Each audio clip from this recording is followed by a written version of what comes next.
Welcome to our Security Models module.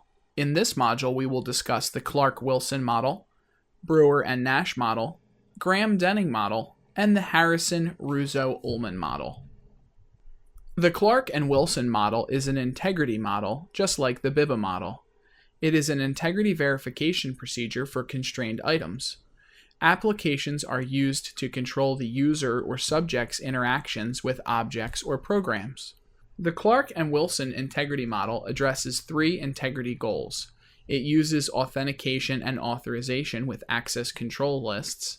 It attempts to prevent any authorized or unauthorized users from making improper changes to data. And it maintains consistency for both internal and external transactions. This model requires well-formed transactions and requires that steps be performed exactly as listed in a defined order. We also must authenticate the individuals who are performing the steps. In case of any issues, we'll be able to know who was responsible for making changes.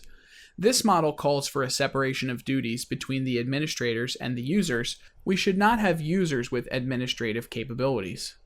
It also is a take-grant model. This is how administrators are able to pass on rights. They grant authenticated users rights and privileges, and they leave it up to the subject to determine whether to give rights to another, take rights from another, or revoke rights. The Clark-Wilson model deals with three integrity goals.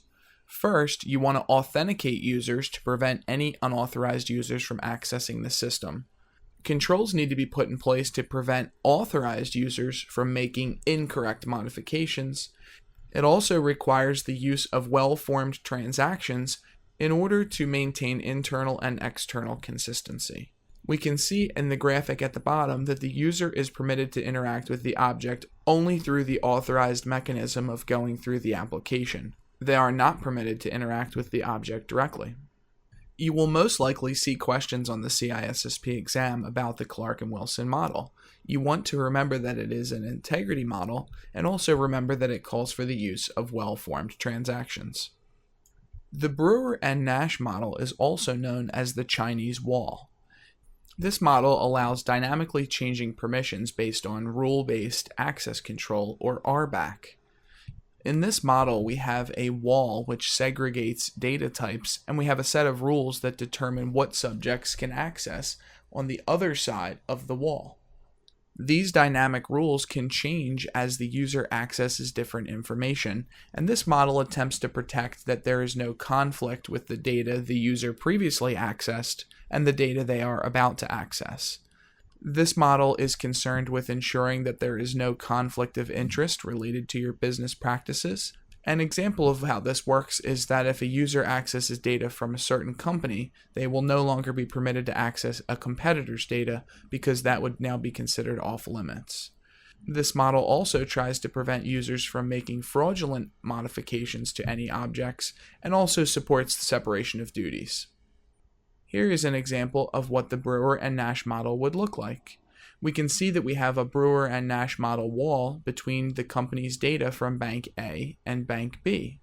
We can see that once the users have accessed data from Bank A, they're no longer permitted to access the data from Bank B because now we have a conflict of interest. If the users had accessed the data from Bank B first, then they would not be able to access the data from Bank A.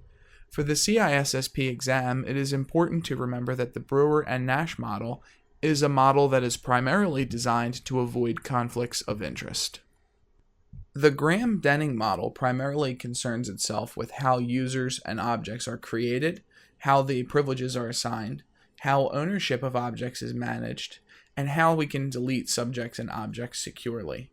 This model defines 8 protection rights: creating objects and subjects, deleting objects and subjects, reading access rights, granting access rights, deleting access rights, and transferring access rights.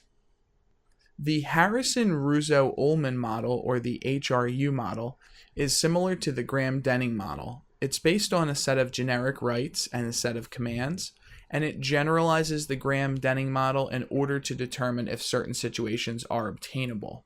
It maps subjects, objects, and access rights to create an access matrix. When we're configuring the HRU model, we will have a table, also known as a matrix, with our current subjects, which are labeled with the letter S, our objects, which are labeled with the letter O. We will have our access matrix, which is labeled with the letter P, and this could also be called the access control list, or ACL.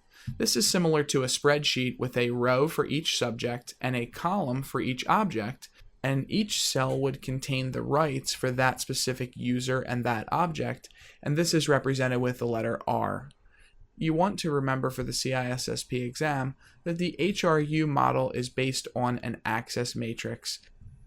This concludes our Security Models module. Thank you for watching.